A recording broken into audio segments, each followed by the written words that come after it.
Mari kita bahaskan tentang kaedah kawalan biologi. Kawalan biologi adalah satu kaedah yang menggunakan organisma iaitu pemangsa semula jadi, parasit atau patogen untuk mengurangkan bilangan haiwan perosak di sesuatu kawasan. Senang cerita, kita gunakan organisma baik untuk lawan organisma jahat. Masa bila kita nak guna kaedah ni? Jom kita tengok beberapa contoh masalah yang sering kita hadapi.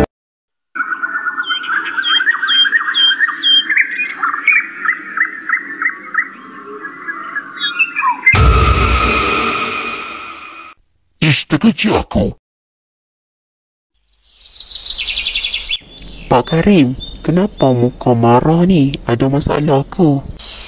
Ni tikus makin banyak dekat ladang kelapa sawit aku ni. Oh, cuba kau guna kaedah kawalan biologi. Macam mana tu? Kau cuba bela burung hantu dekat sini. Baiklah, aku cuba.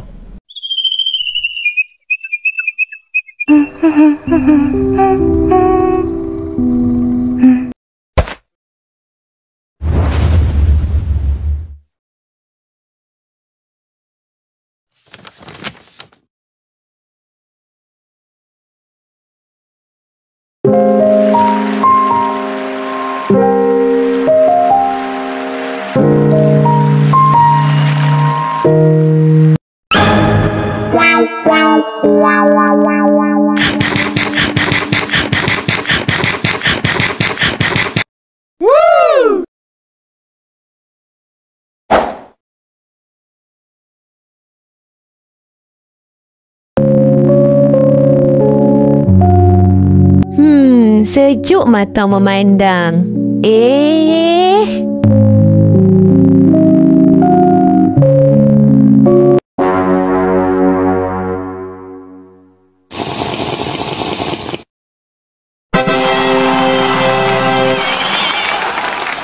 Lihat apa yang berlaku.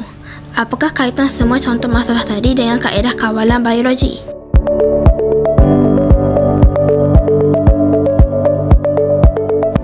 Burung hantu dipelihara di ladang kelapa sawit untuk mengawal populasi tikus.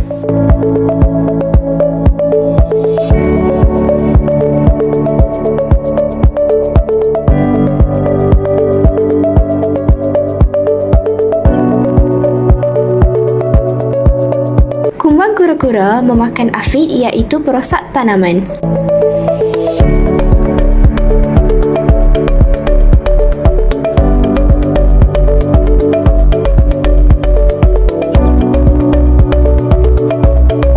Ikan gapi merupakan pemangsa kepada jentik-jentik di dalam kolam.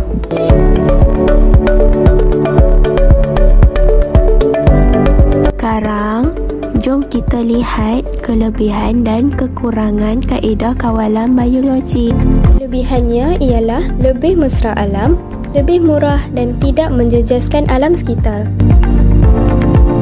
Kaedah kawalan biologi juga mempunyai kekurangan.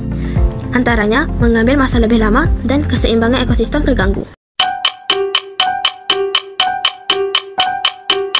Antara yang berikut, yang manakah benar tentang kaedah kawalan biologi?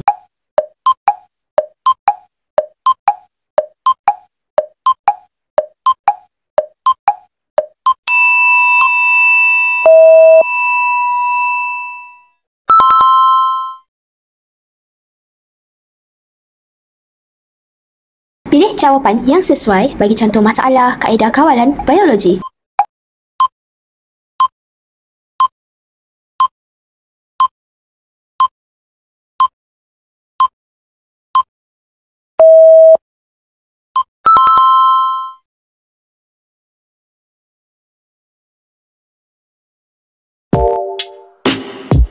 Dah faham dah apa itu kaedah kawalan biologi?